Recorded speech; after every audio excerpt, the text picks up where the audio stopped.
that ego thing, isn't there? And, yeah. But it's just, I don't know, it's like watching Elvis when I was a kid, and Jerry Lee and Little Richard, and just, that made me excited. Yeah. In a way that makes you want to do it. Well, I like and that. when you do it, you get that feeling again, you get that fucking... I like that when I heard fucking Saturn 5. Really, yeah. I was like that when I wrote it. I can imagine. I can imagine. I wrote it. I remember coming back from Texas on a plane, knowing that I had a fucking great garage record, a great garage pop record that I knew if we put it out as a single, I knew it was going to be a single, I knew I could tell even before I recorded it, it just had everything.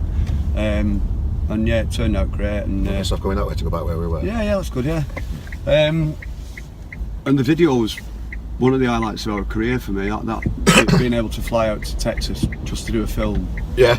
And to have NASA completely backing us. That was a dream come true. You know, I was one of these kids that dreamt about being an astronaut. Yeah. You know what I mean? We used to watch in the 60s and 70s. We used to, you might want to do a U-turn down here. Oh, is it down here, mate? Okay. Yeah, I'll do it in garage here. Yeah, you know, the space race, when I was a kid, it's massive, you know, it was like fucking our X Factor, you'd sit up and watch it. Yeah. Anytime it was on telly, and watch these American fellas climbing on top of a rocket and shooting off to the moon, it's like brilliant, you know what I mean? So I'd grown up watching all that happen, so then to be able to go to NASA and have the... Did you buy a suit and that? Did you put a spaceman suit? Yeah, they give us suits and put us in the training facilities and all this business, so... But yeah, that was for me as a... But it's just always spiral coffee, it's just fucking... Weightless. Just wait with it. Yeah, I'll tell you a funny story about that film, actually. I've never told anybody, actually. I might have told my wife, right, but there's a bit in it where part of the training, they put you in these, I don't know what they call it, these machines that spin you around like... Yeah. Oh, them, like... Yeah, I think they have, yeah. And there's film of us in there doing it, right? And when I had mine done, I'm like that. I think it might be the first one, innit? And all lads like, are you alright, or do you feel sick? I'm like, nah, fucking right, you know. And I had to go to the bog and spew up right after I'd filmed it. I didn't tell anybody that. Being the hard man, you know, I'm a wannabe astronaut here, you know, I'll be alright. I'm all over it. Spewed my ring up in the back. But yeah, it's a great film, innit? That's Saturn 5, good record. Yeah, quality song. Yeah. So you briefly mentioned there that you're on the radio. So back on radio. XS Manchester, talk us through.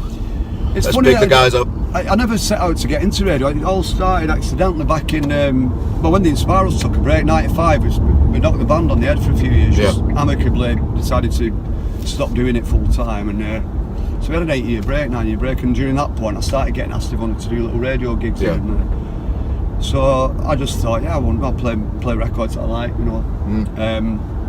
Never thought of it as a potential career. And the more of this sort of stuff I did, the more I got a taste for, you know, thinking I might give this a shot if I get any decent opportunities. And I just started getting offered better and better gigs. Started standing in for Terry Christian on what was called Century radio back then. And when the Inspirals got back together, 2003, we went on Six Music, did an interview with Tom Robinson. And at the end of the interview, he says to me, "You sound really good on radio." And I said, "I've been doing a bit." And he said, "How do you fancy standing in for me in 2 weeks' time?" And I go, all over holiday. I think it was August of 2004. Yeah. That'd be 2003. So the BBC put me up in London for 2 weeks in the hotel right next to the studios, and I did Six Music. And after that, it looked good on me. I've never had a CV. Yeah. But it looked good, you know. I do radio now. I started getting serious gigs after that, and then I ended up with XFM when they launched Manchester, and it was just like fucking best career move I've ever made, you know what I mean? 5 days a week for 10 or 11 years. So the drive time you do, a good spot and all that, innit? Well, yeah, I ended up, I've done every slot in the day. I started off doing night time, like specialist radio, where I could play what I wanted, and a lot of interviews, a lot of sessions, but I found that takes up your entire day, planning it, getting it ready. Whereas with drive time, I just swan up at, you know, half an hour before going. So music already picked and that, and you can just... Yeah, pretty much. Yeah, it's just it's one of them. It's like me doing drive time. It's not me launching new music on the world. It's me. It's me entertaining the Mancs on the way home. Yeah, right. And that includes what the weather's doing, what's going on, gig wise, and all that. So, I love it. And like XFM became Radio X for one reason or another, and I got put onto a Sunday night slot instead of 5 days a week. I was doing Sunday night. So it was a bit of a, I don't mind saying, a bit of a lonely experience. It was, you know, I went from being Billy Big Bollocks, you know, swanning in every day, great listening figures and, you know, all these great features that me and producer Sam had. And then suddenly I was going in on Sunday night, there was no fucker about. Yeah. Just me, I had to move the bollard. Okay. I had to stop at the bollard. You have to let people in through the door. Traffic cone. Security man and It's all just that. me, there's no security man. Oh, right, I had to let myself into this complex and then, you know, go up the lift on my own into this empty building. So potentially you could have done like Alan Partridge film, you could have locked yourself in and just gone mental on the world. Because of Alan Partridge, I was able to laugh at the position I was in. Alright, okay. And I was even able to laugh with my bosses, you know, my bosses are great, and it wasn't their decision to change. Yeah. But it's just when I've seen it happen to people in radio before, and one thing you don't do is burn the bridge. Yeah. So when the boss at XFM says, "Hey, Clint, we're now becoming Radio X, welcome to Sunday night," you can either turn around and say, "Fuck off, I don't do Sunday nights," or you can say, "Cool, let's get on with it." And it gave me a chance to get on with a lot of other things as well. I started a little show for the BBC in Manchester on Saturday nights, an 80s show, which is nice. Yeah. But I got into podcasting as well. No, story time with Boon, big fan of that. That started in January of 2016. I'd never done podcasting and I didn't listen to podcasts. Yeah.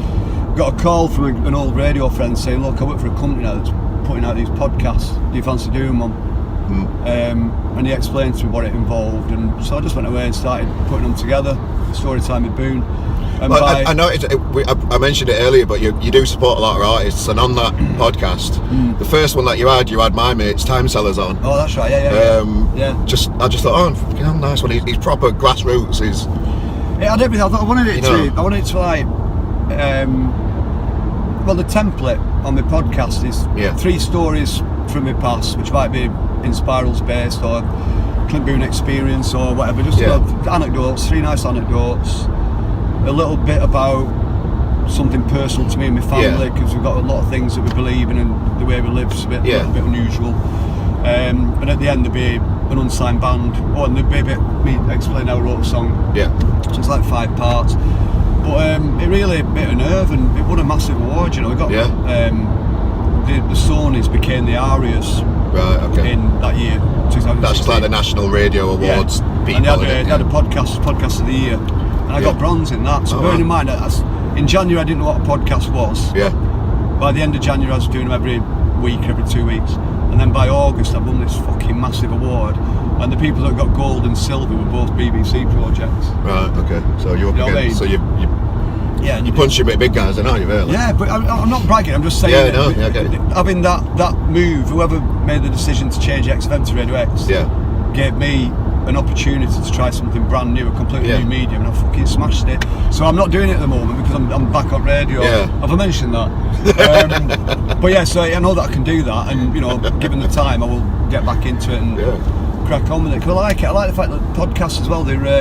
I love doing mine. It's my favourite thing I do. Is it? Yeah, I love it. They're good though, aren't they? I do listen to a few now. But the shelf life is infinite, isn't it? It'll just be there forever.